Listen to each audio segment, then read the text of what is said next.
നമസ്കാരം, ഞാൻ doctor Mithila, Kottayam S medical സെന്ററിലെ പീഡിയാട്രീഷ്യനാണ്. നമുക്ക് വേനൽക്കാലത്ത് കുഞ്ഞുങ്ങളെ സംരക്ഷിക്കാൻ മാതാപിതാക്കൾ എന്തെല്ലാം അറിഞ്ഞിരിക്കണമെന്ന് നോക്കാം. ഇപ്പോൾ കുഞ്ഞുങ്ങൾക്ക് വെക്കേഷൻ ടൈമാണ്, കുഞ്ഞുങ്ങൾക്ക് എപ്പോഴും പുറത്ത് കളിക്കാനായിരിക്കും താല്പര്യം. പക്ഷേ കനത്ത വെയിലാണ്.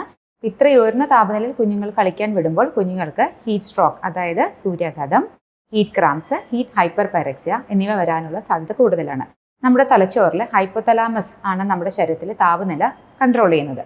അപ്പോൾ ഒത്തിരി ഈ ഹീറ്റ് സ്ട്രോക്കിൽ നമ്മുടെ ശരീരത്തിലെ താപനില ഈ കൺട്രോൾ മെക്കാനിസം അതീതമായി കൂടുകയും ശരീരത്തിലെ ജലാംശം കുറഞ്ഞ് ഡിഹൈഡ്രേഷൻ വരാനുള്ള സാധ്യതയും വരുന്നു. അതുപോലെ തന്നെ കുട്ടികൾക്കാണ് മുതിർന്നവരെക്കാട്ടും ഇതിനുള്ള റിസ്ക്. കാരണം കുട്ടികൾക്ക് അവരുടെ body surface area weight ratio മുതിർന്നവരെക്കാട്ടും കൂടുതലാണ്. അതുകൊണ്ട് ശരീരത്തിലെ ജലാംശം പെട്ടെന്ന് പോകാനും പെട്ടെന്ന് ഡിഹൈഡ്രേഷനിലോട്ട് പോകാനും കുട്ടികൾക്ക് സാധ്യത കൂടുതലാണ്. ഇനി ഇതിൻ്റെ ലക്ഷണങ്ങൾ എന്തെല്ലാമെന്ന് നോക്കാം. തലവേദന, തലകറക്കം, ബോധക്ഷയം, പിച്ചും പേയും പറയുക, ഛർദി, ക്ഷീണം, ഇതെല്ലാമാണ് ഇതിൻ്റെ പ്രധാന ലക്ഷണങ്ങൾ. ഇനി ഇത് പ്രിവെൻറ്റ് ചെയ്യാൻ നമുക്ക് എന്തൊക്കെ ചെയ്യാം?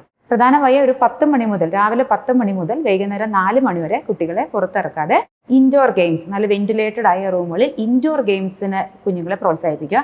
അതിന് പുറത്ത് വിടുകയാണെങ്കിൽ തന്നെ നല്ല ഷെയ്ഡിൽ കുഞ്ഞുങ്ങളെ കളിക്കാൻ പ്രോത്സാഹിപ്പിക്കുക. അതുപോലെ കൂട ഉപയോഗിക്കാൻ കുഞ്ഞുങ്ങളെ പ്രേരിപ്പിക്കണം. എപ്പോഴും കുഞ്ഞുങ്ങളെ പുറത്ത് വിടുമ്പോൾ ഒരു കുപ്പി വെള്ളവും കൂടിയും കുഞ്ഞുങ്ങൾക്ക് കൊടുത്തു വിടുക.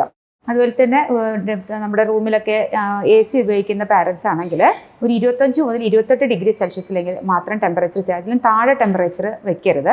അതുപോലെ നമ്മൾ പുറത്തെ ടെമ്പറേച്ചർ 35-36ഒക്കെയാണ്. അപ്പോൾ അതുകൊണ്ട് AC റൂമിൽ നിന്ന് നമ്മൾ പുറത്തിറങ്ങുമ്പോൾ ഒരു 5 മിനിറ്റെങ്കിലും AC ഓഫ് ചെയ്ത് കുഞ്ഞുങ്ങളെ പുറത്തെ ക്ലൈമറ്റിനായിട്ടൊന്ന് ഒരു അഡ്ജസ്റ്റ്മെൻറ്റ് ആയതിനു ശേഷം മാത്രം കുഞ്ഞുങ്ങളെ പുറത്തിറക്കുക. ഫാൻ ഉപയോഗിക്കുന്നവരാണെങ്കിൽ ഡയറക്റ്റ് ഫാനിൻ്റെ അടിയിൽ കുഞ്ഞുങ്ങളെ കിടത്താതിരിക്കുക.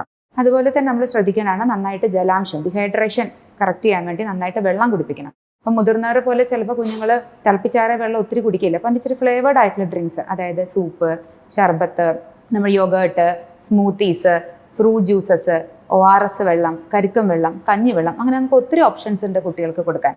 ഇതെല്ലാം നമുക്ക് നല്ല അളവിൽ കുഞ്ഞുങ്ങൾക്ക് ഹൈഡ്രേഷൻ ഇമ്പ്രൂവ് ചെയ്യാൻ കൊടുക്കുന്നത് നല്ലതാണ്. ഇതല്ലാതെ വേറെ ചോയ്സ് എന്ന് പറയുന്നത് നല്ല ജലാംശമുള്ള ഫ്രൂട്ട്സ് ആൻഡ് വെജിറ്റബിൾസ്, അതായത് cucumber, watermelon, lemon, amla, orange, grapes, ഇതെല്ലാം നമുക്ക് കുഞ്ഞുങ്ങളെ ഡയറ്റിൽ ഇൻക്ലൂഡ് ചെയ്യാം. അതുപോലെ നമ്മൾ ഡിഹൈഡ്രേറ്റിംഗ് ആയിട്ടുള്ള ഫുഡ്സ്, അതായത് ചായ, കാപ്പി, കോള പോലത്തെ സോഫ്റ്റ് ഡ്രിങ്ക്സ്, ഹൈലി പ്രോസസ്ഡ് ആയിട്ടുള്ള ഫുഡ്സ്, ഡ്രൈ ആയിട്ടുള്ള ഫുഡ്സ്, അതായത് നമ്മുടെ ചിപ്സ്, ജങ്ക് ഫുഡ്സ്, ഇതെല്ലാം നമ്മൾ കുഞ്ഞുങ്ങളുടെ ഡയറ്റിൽ നിന്ന് ഒഴിവാക്കണം.